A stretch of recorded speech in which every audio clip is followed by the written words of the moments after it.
કાણી અંદર અંદર એકબીજાનો ટેકો માંગતા હતા. વચ્ચે ટેકાઓ ઘણા કર્યા ને, મહાસંગઠનો નાન તેન ફણાણું ઠીકણું ઘણું કર્યું ને. તારે જરૂર છે ટેકાની ભાઈ મારા, અને મારે જરૂર છે કેશની. હાલો પથારી ફેરવીએ દેશની. પેલો બીજાને કે છે કે મારા ટેકાથી તારી સરકાર લાંબી નહીં હાલે. એટલે બીજો કે છે કે અરે 6 મહિના હાલે તોય ગંગાજી નાયા અને વર્ષોની વાર્તાયું મેલો. મારી હાથ પેઢી બેહીન ખાઈ, બસ મારે એટલો જ ભરવો છે થેલો. હાલો પથારી ફેરવીએ દેશની. પણ મને ગર્વ ઈ વાતનો છે કે કાંતિભાઈ અમૃતિયાએ ઈ થેલો નથી ભર્યો અને તમારા બધાના દિલ જીતા છે. ઈ મોટામાં મોટી વાત છે સાહેબ. હા, ઓલો ઓવેસી બોલે છે કાઈક, ઓલો અકબરુદ્દીન ઓવેસી. કાંતિભાઈએ દીકરી આપ્યા છે ને હૈદરાબાદમાં. ઈ ओवैसी एम के जब मोदी हिमालय में चला जाएगा और योगी मठ में चला जाएगा, फिर तुम्हें कौन बचाने आएगा? तो મને કહેવા દો કે નરેન્દ્ર મોદી તારો બાપ છે. ઈ તારા હૈદરાબાદ ને ક્યારે હનુમાન ગઢ કરી નાખશે ઈ તું સપને નહીં વિચારી હ. હા, ઈ અમારો મોદી છે, ઈ અમારો યોગી છે સાહેબ.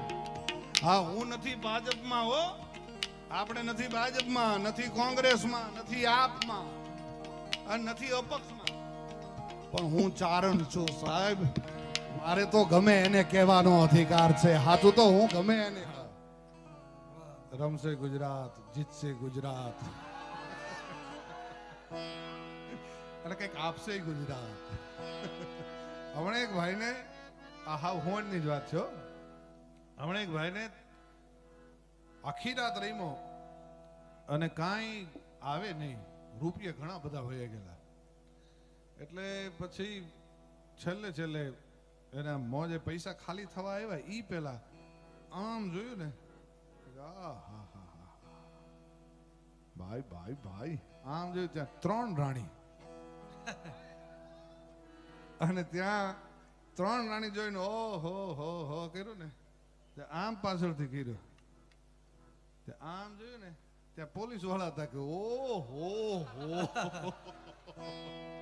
અહીંયા કે 3 રાણી આવી ને અહીંયા પોલીસ આવી, ગજબ કરી હો. એટલે બધો જુવાનીઓ ડાયરો, ખૂબ આનંદિત ડાયરો બેઠો છે. એ હું તો જમવા બેહું ને જીવન હારે, બધો સમજો શોખીન ડાયરો છે હો.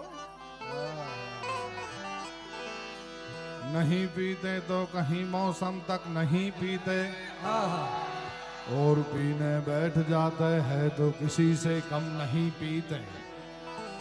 ना पीना हराम है, ना पिलाना हराम है, और पीने के बाद होश में आना हराम है. એટલે હું તો પાણીની વાત કરું હો, તમે કઈ જુદું ન સમજતા. એક પીવા વાળો માણસ પીવા બેઠેલો, 2 જણા મિત્રો પીવા બેઠેલા, અને એમાં વગડામાં બેઠેલા એક દરગાહ પાસે, અને એમાં એક મૌલાના નીકળ્યા. એટલે મૌલાના કીધું કે હાય મૌલા, હે तेरी बंदगी में ताकत है, तेरी बंदगी में ताकत है तो ये मस्जिद को हिला कर दे. हाय मौला, हाय शेख, तेरी बंदगी में ताकत है तो ये मस्जिद को हिला कर दे. अगर नहीं तो बैठ हमारे साथ और 2-2 पैक पी और फिर मस्जिद को हिलती हुई दे. आवा माणसो होय छे भाई. पण एक राणा नामनो चारण, ગીરનો ચારણ, અને એટલું બધું ગાયુંને હેતપ્રીત હતા, ગાયુંને એટલો બધો પ્રેમ કરતો હતો. ઈ રાણાનો જ્યારે દેહશાંત થયો ને, રાણો જ્યારે ગુજરી ગયો, ત્યારે રાણાના સબને 300 ગાયું રાણાના સબની ઘેરાઈને ઊભી રહી ગઈ હતી. રાણાના સબને ઉપાડવા નહોતી દેતી. એ ગાયોને મારીને આઘી અડથેલી, અને પછી પરાણે હગા વાલા રાણાના સબને એમાંથી બહાર કાઢ્યું, અને રાણાના સબને અગ્નિદાહ દેવામાં આવ્યો. એટલે હગા વાલા મિત્રો બધા એ રાણાના અગ્નિના અંગારા હજી શાંત થાય ન થાય ઈ પહેલા બધા વયા ગયા. પણ રાણો કેટલું રાણો પ્રેમ કરતો હશે ગાયોને સાહેબ. 12 દિવસ સુધી, જ્યાં સુધી રાણાનું 12મું ન પૈતું ને ત્યાં સુધી 300 ગાયોએ મોઢામાં તરણું નહોતું લીધું. એનું નામ પ્રેમ કર્યો કહેવાય સાહેબ. હા, તમે દારૂ છોડી શકો, તમે સિગરેટ છોડી શકો, તમે હેરોઇન, કોકેઇન, એમડી ના નશા કરતા હો તો એ છોડી શકો, પણ ચારણ જેને પ્રેમ કરે, ચારણ જેની આરે હેત કરે, ચારણ જેની આરે મિત્રતા કરે, બાકી પછી ઈ ચારણને કોઈ ન છોડી શકે. ચારણ તો એક ખુદ વ્યસન છે સાહેબ. પણ આપ સૌને વિનંતી કરું, વળીને વિનંતી કરું કે સાહેબ, તમને દારૂનું વ્યસન હોય, તમને કદાચ તમે કોઈ એવું પદાર્થ પીતા હો, કોઈ પણ જાતનું વ્યસન હોય, છેલ્લે ચાનું વ્યસન પણ હોય ને, એ છોડી દેજો. અને એ છોડીને પછી મને ફોન કરજો. પરમાત્માની સાક્ષીએ, તમારી કુળદેવીની સાક્ષીએ તમે એ છોડી દેજો. પછી મને ફોન કરજો અને મને ફોન કરીને એની જાણ કરજો. સાહેબ 365 દિવસ તમારા વ્યસન મૂકાને થશે ને, એટલે મફતમાં તમે કેશો ત્યાં વિશ્વમાં આવીને ડાયરો કરી દઈશ. પણ સાહેબ વ્યસનથી દૂર રહેજો સાહેબ. વધો તાળીઓથી. હા, વ્યસનથી દૂર રહેજો સાહેબ. વ્યસન એક એવો કાળ છે કે ક્યારે તમારો કોળિયો કરીને વયો જશે ને એ તમને ખબર નહીં પડે સાહેબ. વ્યસન તો એટલું ગોજારું છે. હા, વ્યસનથી દૂર રહેજો.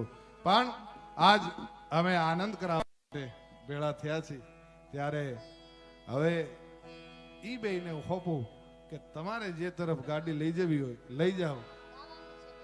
ભેગા ભેગા ગાય. હું તો ભેળો ગાઈશ ને, ઊભા થોડા થવા દી.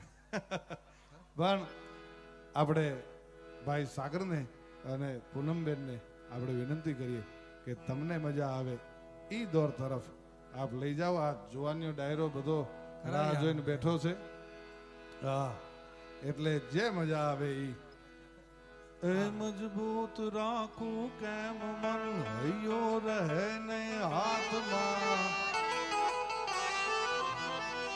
એ મારે હતી સગળું હતું મારું સુખ એની સાથમાં. આમ કહીને એ ગયા આવું અબઘડિયા. વાહ વાહ વાહ વાહ. ચારણ ને ગળાના સોગંદ દઈ ગયો તો ચારણ કે જોજો આ અજાણ્યો મલક, આમાં હું તને ગોતી ક્યાં, હમણાં હું વરહાવાળાને મળીને આવું છું, તું અહીંયાથી હલતી નહીં. આ અજાણ્યા મલકમાં હું તને ક્યાં ગોતી, જોજે હો તને મારા ગળાના સોગંદ છે, અહીંયાથી હલતો. આપણા સમાજને સોગંદ એટલે તો પછી ત્યાં લક્ષ્મણ રેખા આવી જાય. એમ સાહેબ ટૂંકમાં વાત કરી દઉં કે જે નદીની ભેખડમાં ચારણને ઉભો રાખીને ગયો તો, ત્યાં એ નદીમાં પૂર આવ્યું. અને પૂર આવ્યું ત્યારે ગામના માણસો કહે છે કે હે ચારણ, એ ભેખડ ચડી જા, આ બાજુ આવી જા, નકર હમણે આ કાળ છે એ તારો કોળિયો કરીને વયો જશે. સામું ન જોયું. બીજી વાર કીધું કે હે ચારણ, એ કાંઠો ચડી જા, આ બાજુ આવી જા. એટલે પાછું જોયા વગર ગામના માણસોને કીધું ચારણે કે આમ કહીને એ ગયા આવું અબઘડિયા.